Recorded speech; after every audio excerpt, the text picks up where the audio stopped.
Friends, cute kitchen വേൾഡിലേക്ക് എല്ലാവർക്കും സ്വാഗതം. ഇന്ന് ഞാൻ ഒരു കപ്പ്, ഒരു സാധാരണ നമ്മൾ ചായ കുടിക്കുന്ന കപ്പ്, ആ കപ്പിന് ഒരു 1/4 കപ്പ് നിറച്ചില്ല, അവലും മലരും കൂടെ മിക്സഡ് ആയിട്ടുള്ളത് എടുത്ത് വെച്ച് പൂജയ്ക്ക് മേടിച്ചതിൻ്റെ ബാക്കിയായിരുന്നു. അത് ഞാൻ എടുത്തിട്ടുണ്ട്. ഇനി നമുക്ക് ബാക്കി എന്താണെന്ന് കാണാം. അത് ഞാനെടുത്ത് ഒരു പാത്രത്തിലിട്ട് വെച്ചിരിക്കുകയാണ്. കുറച്ച് വെള്ളം ഒഴിച്ചിട്ടുണ്ട് അതിന് മീതെ. കണ്ടോ, രണ്ടും കൂടെ ഒരുമിച്ച് വെള്ളം ഒഴിച്ചിട്ടിരിക്കുകയാണ്. ഇനി ഇത് നമുക്കൊരു അരിപ്പയിലോട്ട് എടുത്ത് വയ്ക്കാം.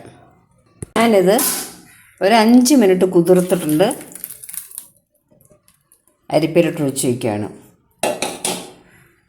ഇതിൻ്റെ വെള്ളം ഒന്ന് പോട്ടെ. ഓണാക്കി വെച്ചിരിക്കുകയാണ്. ഞാൻ അതിലേക്ക് ഒരു 1.5 കപ്പ് പാലൊഴിക്കുകയാണ്.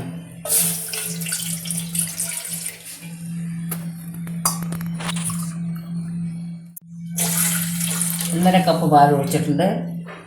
ഇനി അതിലേക്ക് ഒരു 1/2 കപ്പ് വെള്ളം കൂടെ, ആ പാലെടുത്ത കപ്പ് കഴുകി അങ്ങോട്ട് ഒഴിക്കാം. 1/2 കപ്പ്, 1/2 കപ്പ് എടുത്തില്ല, 1/2 കപ്പ് എടുക്കാം. വെള്ളം ഒഴിച്ചു. ഇതൊന്ന് തിളയ്ക്കട്ടെ.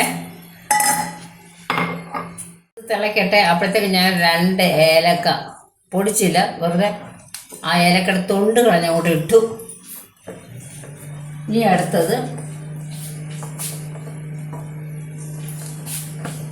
ഞാനിത് നിങ്ങളെ അവല് കാണിച്ചിരുന്നല്ലോ, അവലും മലരും കൂടെ ചേർന്ന ഒരു മിശ്രിതം, അത് വെള്ളത്തിലിട്ട് വെച്ചു, അതും കാണിച്ചു. എന്നിട്ട് അത് ഇനിയിപ്പോൾ ഇതിലോട്ട് ഇടുകയാണ്. തിളച്ചുകൊണ്ടിരിക്കുന്നേ ഉള്ളൂ.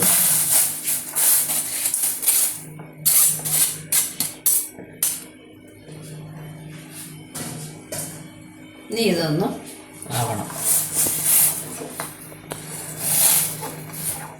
ഇതിപ്പോൾ നന്നായിട്ട് തിളച്ച് വരുന്നുണ്ട്. നമുക്കിത് ലോ ഫ്ലെയിം ആക്കി ഇനി നമുക്കിതിലേക്ക് ആവശ്യത്തിന് പഞ്ചസാര ഇടാം. അപ്പോൾ ഞാൻ ആവശ്യത്തിനുള്ള പഞ്ചസാര ഇടുകയാണ്. 1 2 3 4 5 5 എന്ന് പറയുമ്പോൾ ഇത് 1/2 ടേബിൾ സ്പൂണാണിത്. അപ്പോൾ 2.5 ടേബിൾ സ്പൂൺ, 2.25 2.5 എന്ന് പറയാം, 2.5 ടേബിൾ സ്പൂൺ പഞ്ചസാര ഇട്ടിട്ടുണ്ട്. അതായത് 3 കപ്പ് വെള്ളവും ഈ ഒരു കപ്പിന് 1 കപ്പ്, 1/4 കപ്പോളം അവലും കൂടെ എടുത്തതാണ്. ഇനി ഇത് ഒന്നും കൂടെ തിളച്ചിട്ട് നമുക്ക് ഓഫ് ചെയ്യാം. ഇത്രയേ ഉള്ളൂ, അവൽ മലർ പായസം.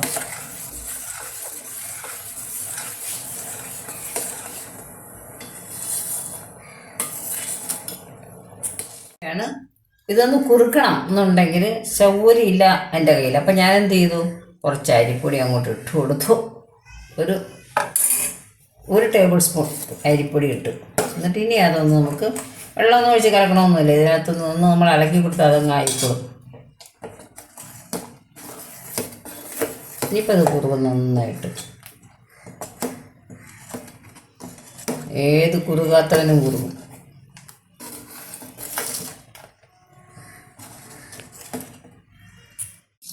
പെട്ടെന്ന് തന്നെ കുറുകി കിട്ടി. നന്നായിട്ട് തിളച്ചിട്ടുണ്ട്. ഇത് കുറുകി. ഇതിലേക്ക് വേണമെങ്കിൽ ഒരല്പം നെയ്യൊന്നും ഒഴിച്ചു കൊടുക്കാം, ഒരു ടേസ്റ്റിന്. അതിന് ആവശ്യമില്ല. ക്രിസ്മസ് അണ്ടിപ്പരിപ്പൊന്നും ഞാൻ ഇടുന്നില്ല. ഒരല്പം നെയ്യ്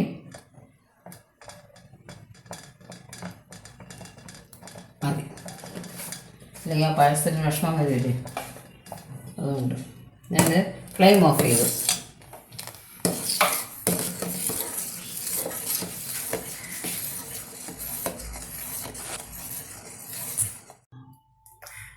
നമുക്കിത് കപ്പിലോട്ട് ഒഴിക്കുകയാണ്. കണ്ടോ, നല്ല കുറുകിയ പായസം.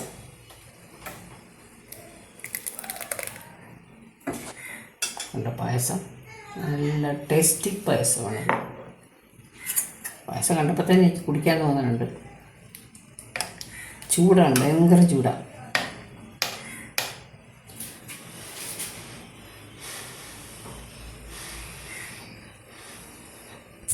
കൂടി പായസം കേട്ടോ. ആഹാ, പെട്ടെന്ന് ഉണ്ടാക്കാവുന്ന പായസമാണ്. നമ്മുടെ വീട്ടിലുള്ള സാധനങ്ങൾ വെച്ചുണ്ടാക്കാവുന്നതാണ്. ഇപ്പം നെയ്യ് നിർബന്ധമൊന്നുമില്ല.